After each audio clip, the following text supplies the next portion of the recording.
गणेश चतुर्थी का त्योहार हिंदू धर्म के प्रमुख त्योहारों में से एक माना जाता है। इस पर्व के पीछे मान्यता है कि इसी दिन भगवान शिव और माता पार्वती के पुत्र गणपति यानी गणेश जी का जन्म हुआ था। भाद्रपद मास के शुक्ल पक्ष की चतुर्थी तिथि से शुरू होने वाला गणेश चतुर्थी पर्व पूरे देश में हर्षोल्लास और भक्तिभाव के साथ मनाया जाता है। यह महोत्सव 10 दिनों तक चलता है और अनंत चतुर्दशी के दिन बड़े धूमधाम से गणपति बप्पा की भव्य विसर्जन यात्रा के साथ इसका समापन होता है। गणेश चतुर्थी महाराष्ट्र, कर्नाटक और तेलंगाना जैसे राज्यों में विशेष रूप से मनाई जाती है। यहाँ गणपति बप्पा के बड़े बड़े पंडाल सजाए जाते हैं और हर घर में गणेश जी की प्रतिमा का भव्य स्वागत किया जाता है। हर जगह गणपति बप्पा मोरया के जयकारे सुनाई देते हैं, भव्य झांकियां सजाई जाती हैं और श्रद्धालुओं द्वारा गणेश जी की कृपा प्राप्त करने के लिए उपवास रखे जाते हैं। कष्ट निवारण के लिए विधि विधान से पूजा अर्चना भी की जाती है। लेकिन क्या आपने कभी सोचा है कि हमारे धार्मिक शास्त्र इस बारे में क्या कहते हैं? गणेश जी को विघ्नहर्ता यानी पापों का नाशक माना जाता है, लेकिन क्या आप जानते हैं कि कुछ पवित्र शास्त्रों में आदि गणेश जैसे शब्द का भी जिक्र किया गया है, जो वास्तव में विघ्नहर्ता हैं। यहाँ एक महत्वपूर्ण प्रश्न उठता है, क्या गणपति बप्पा अपने भक्तों के कष्ट दूर कर उन्हें सुख और समृद्धि प्रदान कर सकते हैं? इस पर्व के दौरान किए जाने वाले अनुष्ठान और मंत्र जाप क्या वास्तव में साधक को पूर्ण मुक्ति का मार्ग दे सकते हैं?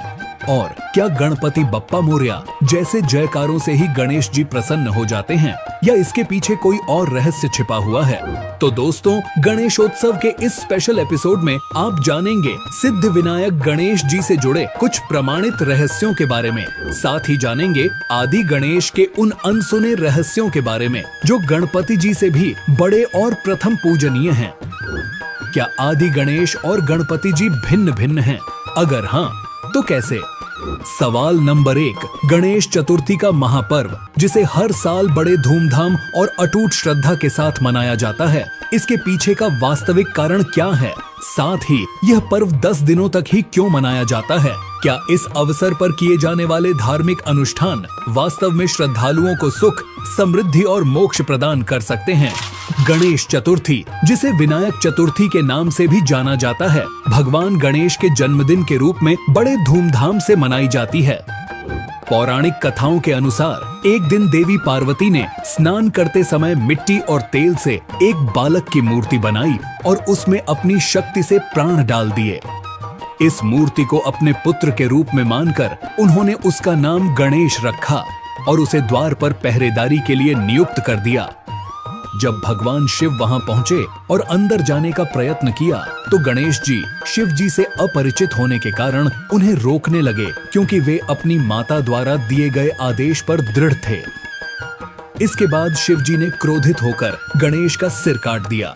अंततः माता पार्वती के दुख को देखकर शिव जी ने गणेश जी को पुनर्जीवित करने का निर्णय लिया और आदेश दिया कि सबसे पहले जो प्राणी मिले उसका सिर गणेश के धड़ पर लगा दिया जाए।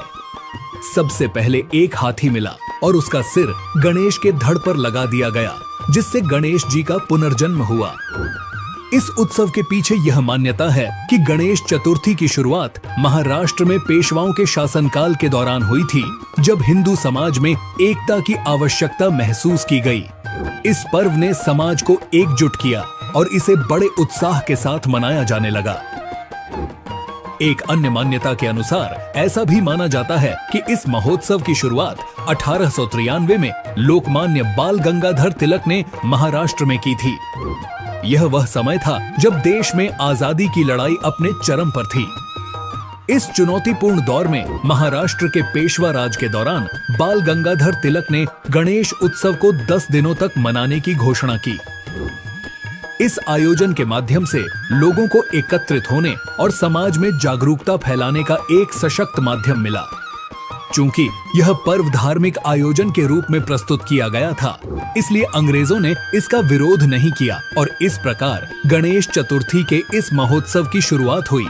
इतना ही नहीं, गणेश चतुर्थी के अवसर पर भगवान गणेश की भव्य पूजा अर्चना भी की जाती है। इस अवसर पर ढोल नगाड़ों की धुन पर झांकियां निकाली जाती हैं, और अंत में अनंत चतुर्दशी के दिन विसर्जन के समय भक्तगण अत्यधिक उत्साह और उल्लास के साथ अपने प्रिय देवता गणपति बप्पा को विदाई देते हैं। परंतु गौरतलब है कि गणेश चतुर्थी से जुड़ी पौराणिक कथा और इस दिन झांकियां सजाने, ढोल नगाड़ों के साथ उत्सव मनाने, उपवास आदि अनुष्ठानों का कोई प्रमाण हमारे पवित्र शास्त्रों में नहीं मिलता। दूसरी ओर अगर सांसारिक सुखों की बात करें तो इसे मनाने से न तो श्रद्धालुओं को आध्यात्मिक और न ही किसी प्रकार का सांसारिक सुख प्राप्त हो सकता है। यदि इस दिन रखे जाने वाले उपवास की बात करें तो यह क्रिया भी निराधार है। आइए प्रमाण सहित जानते हैं पवित्र गीता जी के अध्याय 8 श्लोक 16 में इस बारे में क्या कहा गया है। न तो अर्जुन यह योग न तो बहुत खाने वाले का और न बिल्कुल न खाने वाले का, यानी न तो, अब ये एकांतम है ना, ये देखो, न अति अंश असनत तु योग अस्ति च न एकांतम अन अंशत न अंशत, यानी अर्च एकांतम। अब एकांतम का अर्थ इन्होंने इकट्ठा कर दिया, बिल्कुल कर दिया। अब एकांतम माने एकांत स्थान पर भी बैठने वाले का योग पूर्ण नहीं होता, न घना खाने वाले का और न बिल्कुल न खाने वाले का, न तो अधिक खाने वाले का या बिल्कुल न खाने वाले का, और न एकांत स्थान पर बैठने वाले का, और न ज़्यादा सोने और आलसी का सोने वाले का, और न अधिक जागने वाले का यह योग सफल होता है। अब यहाँ अपने आप कह रहा है कि ना तो अधिक खाने वाले का, ना बिल्कुल ना खाना यानी व्रत रखने वाले का, एकांत मन एक स्थान पर बैठकर साधना करने वाले का, ना घना जागने वाले का, ना ज़्यादा सोने वाले का, ये योग सफल नहीं होता। तो परमात्मा अपने सब वेद में कहते हैं, प्रथम अंजल संयम राखे, योग युगत सब सतगुरु भाखे। प्रथम खाने पर संयम करे, अंजल पर संयम यानी तो अधिक नहीं खावे, थोड़ा खावे, व्रत नहीं रखने को कहा, कम खावे, इतना नहीं खावे दड़ी पक्का खा ले फिर अंगड़ाई टूटा आलस आ जा, पड़ के सो जा जमाई आवे, और इतना भी कम नहीं खावे कि आदमी कति कमर टेढ़ी हो जाए, फिर भूख लागे, कतर कतर काल जा करें जा, ध्यान भूख पर है, भक्ति कैसे होगी उसकी। अंजल संयम रखे, यानी संयम रखे अपना भोजन के ऊपर, अल्पाहार करे, इतना कम भी नहीं करे कि बिल्कुल आत्मुस जा, और ज़्यादा भी नहीं करे कि आलस और जमाई दुखी करे, संयम से खावे। चलिए अब जान लेते हैं पवित्र गीता जी में शास्त्र विरुद्ध भक्ति करने वाले साधकों के बारे में क्या बताया गया है। अध्याय नंबर 16 के श्लोक नंबर 23 में कहा कि शास्त्र विधि को त्याग कर जो मनमाना आचरण करते हैं, देखिएगा गीता अध्याय नंबर 16 के श्लोक नंबर 23 में दिखाते हैं आपको, 23 और 24 में। गीता अध्याय नंबर 16 के श्लोक नंबर हम दिखाते हैं आपको 23 में। जो पुरुष शास्त्र विधि को त्याग कर अपनी इच्छा से मनमाना आचरण करता है, वह न सिद्धि को प्राप्त होता है, न परम गति को, और न सुख को ही। अब 24 में बताया कि इससे तेरे लिए, छोड़ में जाएगा 24वां श्लोक, इससे तेरे लिए कर्तव्य की अवस्था में कौन से कर्म करने चाहिए भक्ति के, कौन से ना करने चाहिए, शास्त्र ही प्रमाण है। ऐसा जानकर तो शास्त्र विधि से नियत कर्म करने योग्य है, यानी शास्त्रों में जो वर्णन है वही साधना कर अन्य करेगा तो कोई लाभ नहीं होगा, यूजलेस। तो दर्शकों, अब तक आपने जाना कि गणेश चतुर्थी का पर्व मनाना, उपवास रखना, अनुष्ठान करवाना इत्यादि सभी शास्त्र विरुद्ध साधनाएं हैं, जिससे साधक को किसी भी प्रकार के लाभ नहीं मिल सकते। अर्थात शास्त्रों अनुसार गणेश जी से लाभ प्राप्त करने की वास्तविक भक्ति विधि अन्य ही है, जिसका खुलासा हम आगे इस वीडियो में करेंगे। सवाल नंबर 2, गणेश चतुर्थी महोत्सव के अंतिम दिन यानी अनंत चतुर्दशी पर गणेश जी की प्रतिमा के विसर्जन की प्रक्रिया की शुरुआत कैसे हुई? मुख्य प्रश्न यह उठता है कि क्या विसर्जन करने से हमें आध्यात्मिक और सांस्कृतिक लाभ प्राप्त हो सकते हैं। दर्शकों, गणेश चतुर्थी के दिन भारी संख्या में श्रद्धालु मंदिरों और पंडालों में गणेश जी की प्रतिमाएं स्थापित करते हैं और 11वें दिन यानी अनंत चतुर्दशी को इन प्रतिमाओं का विसर्जन कर दिया जाता है। साधकों के बीच यह धारणा प्रचलित है कि संपूर्ण सुख और शांति का अनुभव विसर्जन प्रक्रिया के समापन के बाद ही होता है। इस दिन हर वर्ष पूरे देश में गणेश विसर्जन यानी गणपति बप्पा की प्रतिमा को आदर के साथ जल में विसर्जित किया जाता है। लेकिन अब सवाल उठता है कि विसर्जन के कुछ समय बाद ही गणपति बप्पा की मूर्तियों की स्थिति खराब क्यों हो जाती है। यह तो सभी जानते हैं कि विसर्जन के बाद ये मूर्तियां नदियों और तालाबों के किनारे पड़ी रहती हैं, जिससे जल और वायु प्रदूषण जैसे कई नकारात्मक प्रभाव उत्पन्न होते हैं। यह दृश्य देखकर यह प्रश्न उठता है कि क्या भगवान गणेश इस प्रक्रिया से प्रसन्न होते होंगे। 10 दिन तक आदर पूर्वक पूजा करने के बाद 11वें दिन एक परंपरा के नाम पर उनकी मूर्तियों को जल में विसर्जित कर देना कितना उचित है। सोचने वाली बात यह है कि भगवान गणेश कोई कठपुतली तो नहीं है जिन्हें हम जब चाहें मूर्ति रूप में अपने घर ले आएं और जब चाहें विदाई देकर छोड़ दें। यह तो भगवान को अपने अनुसार पूजने जैसा हो गया। दर्शकों, यह भी ध्यान देने योग्य है कि कहीं भी यह पुष्टि नहीं की गई है कि भगवान गणपति ने अपनी प्रतिमा की पूजा करने और अंत में उसे जल में विसर्जित करने का आदेश दिया हो। दूसरी ओर हमारे हिंदू धर्म के पवित्र शास्त्र भी इस परंपरा का समर्थन नहीं करते हैं। अर्थात यह परंपरा गुलामी के समय देश को आजाद कराने के लिए लोगों को एकत्र कर विचार विमर्श करने के लिए प्रारंभ की गई थी, जिसका वर्तमान में कोई औचित्य नहीं रह गया है। सुनिए मूर्ति के बारे में संत रामपाल जी महाराज क्या बताते हैं। आज हम अपने भगवान को पहचान लेंगे क्योंकि हम वेदों को श्रेष्ठ मानते हैं। वास्तव में वेद श्रेष्ठ हैं ही, सत्य है, और वेदों में जो लिखा वो हमें मानना अवश्य चाहिए। पुराणों में जो लिखा है, पुराणों को भी हम विशेषकर हिंदू समाज के तो पुराणों को हम शिरोधार्य ही मानते हैं।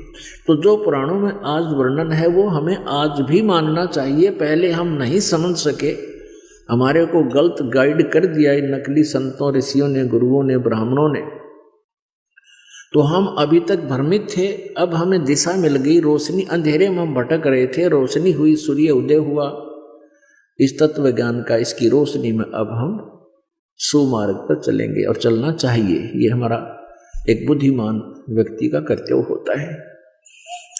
तो परमात्मा ने 600 वर्ष पहले जब आए थे वो लीला की थी, जिसका समर्थन आज वेद कर रहे हैं, जिसका समर्थन गीता जी कर रही है, जिसका समर्थन जो ज्ञान परमात्मा ने दिया था उसका समर्थन आज पुराण कर रही है, कुरान कर रही है, बाइबल कर रहा है। तो पुण्यात्माओं, आज हम अपने भगवान को पहचान लेंगे। पहले हमारे को किसी ने कुछ भगवान बता दिया, एक मिट्टी का रख दिया कोई खिलौना सा, ये तेरा भगवान, हमने वो ही मान लिया, क्योंकि हमें परमात्मा की चाह थी, आज भी है। अब जैसे मूर्ति रख दी भगवान की, श्री कृष्ण जी की, विष्णु जी की, तो हमने स्वीकार कर लिया। विष्णु जी के गुणगान उन्होंने सुनाए, हमें मान लिया। कहाँ से सुनाए उन्होंने विष्णु जी और ब्रह्मा शिव जी के गुणगान, गुण कहाँ से सुनाए? विष्णु पुराण से विष्णु जी के, शिव पुराण से शिव जी के।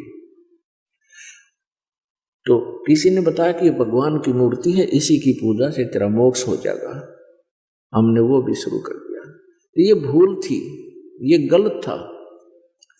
मूर्ति बुरी नहीं, मूर्ति की पूजा गलत है। मूर्ति का होना अनिवार्य है। मूर्ति से हमें प्रेरणा मिलती है। जैसे हम किसी सूरवीर की मूर्ति देखते हैं, चित्र देखते हैं, और उनके गुणों से हम परिचित होते ही हैं, तो गुणों से परिचित होने से उसकी मूर्ति देखते ही हमारे अंदर भी वैसा ही भाव बन जाता है। जैसे हम सेब की मूर्ति देखते हैं, आम का चित्र देखते हैं, आम की मूर्ति देखते हैं, तो हमारे अंदर उसके गुणों का ज्ञान होते ही उसको पाने की भी इच्छा बढ़ जाती है। तो ऐसे ही जो मूर्ति भगवान की, विष्णु जी की, शिव जी की, कृष्ण जी की, राम जी की, हमारे को हम जिसकी पूजा करते थे वो पूजा नहीं करनी थी, उसकी पूजा से हमें कोई लाभ नहीं होना था मूर्ति की। हमने उस मूर्ति वाले भगवान को पाना है। उस मूर्ति वाले भगवान को पाने से हमें उसके गुणों का, उन गुणों का गुण प्राप्त होंगे, उससे लाभ प्राप्त होगा। जैसे आम की मूर्ति है, सेब की मूर्ति है, हमने उस मूर्ति की पूजा से कोई लाभ नहीं होगा। वो तो इतना ज्ञान करा देगी कि ये सेब है, ये आम है, ये मीठा होता है, इसके ये गुण है।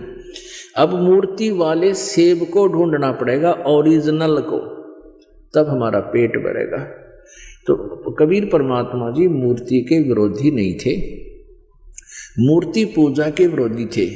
इन ढीठ लोगों ने हमें इतना रूढ़िवादी बना दिया कि हम केवल मूर्ति की ही उसी का घंटी वंटी बजा कर उसके तिलक तिलक ला के श्रृंगार करने में लागे रहते। इतना उसके श्रृंगार में लग गए, इतना ठीक है, खराब हो रही हो तो पोछा मार दे, कपड़ा साफ करके प्रणाम करो मूर्ति को, क्योंकि भगवान को उस मूर्ति को प्रणाम कर, परमात्मा को प्रणाम होता है। ये श्रद्धा हमारी बनती है, भाव बनता है। लेकिन पूजा और सत्कार में अंतर होता है, पूजा और सत्कार में बहुत अंतर होता है। तो ऐसे हमने पूजा नहीं करनी, सत्कार करने से हमारे अंदर विनम्रता बनी रहेगी। भगवान सामने दिखाई दें जैसे मूर्ति है और सामने भगवान ही आ जाए तो हमारा ऐसे ही भाव रहे जैसे मूर्ति नहीं, ये परमात्मा आखड़े हुए। लेकिन लाभ मिलेगा भगवान से ही। वो मिलेगा कैसे परमात्मा, उसके पाने की वे ऑफ वर्शिप गीता जी में बहुत अच्छी वर्णित है। जैसे गीता जी अध्याय नंबर 8 के श्लोक नंबर 13 में कहा, गीता ज्ञानदाता ब्रह्म कहता है मेरी पूजा करनी है, मेरा केवल एक ओम मंत्र है, बस, नथिंग एल्स। और 8वें अध्याय के 3 श्लोक में जिस परम अक्षर ब्रह्म के बारे में बताया है उसकी पूजा करनी है, तो 17वें अध्याय के 23वें श्लोक में कहा कि ओम तत्सत इति निर्देश है ब्रह्मण त्रिविध समर्थ है। उस परमात्मा के यानी परम अक्षर ब्रह्म के पाने का ओम तो सीधा ही क्लियर है, स्पष्ट है, और तत् और सत ये दोनों सांकेतिक गुप्त हैं। ये दास बताएगा, वास्तविक ये कोड वर्ड है। तो ओम और तत् ये 2 अक्षर मिलकर के सतनाम बन जाता है। ये सतनाम कोई जाप करने का नहीं है। और ये ओम ब्रह्म का जाप है, ये तत् सांकेतिक जो दास बताता है, जिसको सतनाम प्राप्त है उनको पता है। ये परब्रह्म का जाप है, यानी अक्षर पुरुष का जाप है। और सत ये परम अक्षर ब्रह्म का जाप है, यानी ये गुप्त है, ये कोड वर्ड है, ये दास बताएगा। हमने उस परमात्मा को पाना है, मूर्ति से कोई लाभ नहीं होगा। हमने उस परमात्मा को पाना है जिसकी हम खोज कर रहे हैं, जिससे हमें पूर्ण लाभ होगा। अब गीता ज्ञान दाता कहता है कि तू सर्वभाव से उस परमेश्वर की शरण में जा जिसकी कृपा से तू परम शांति और शाश्वत स्थान यानी सतलोक को प्राप्त होगा। हमारे को इन लोगों ने इतना भ्रमित कर दिया कि हमने किसी ने कुछ भी बता दिया, उसी को गॉड मान लिया और हम वहीं पर अपना जीवन बर्बाद करके चले गए। अंततः हमने यह जाना कि साधक को लाभ मूर्ति पूजा से नहीं बल्कि शास्त्रों द्वारा प्रमाणित सतभक्ति से ही प्राप्त होते हैं। इसलिए भक्ति केवल शास्त्रों के अनुसार ही करनी चाहिए ताकि मानव जीवन सफल हो सके।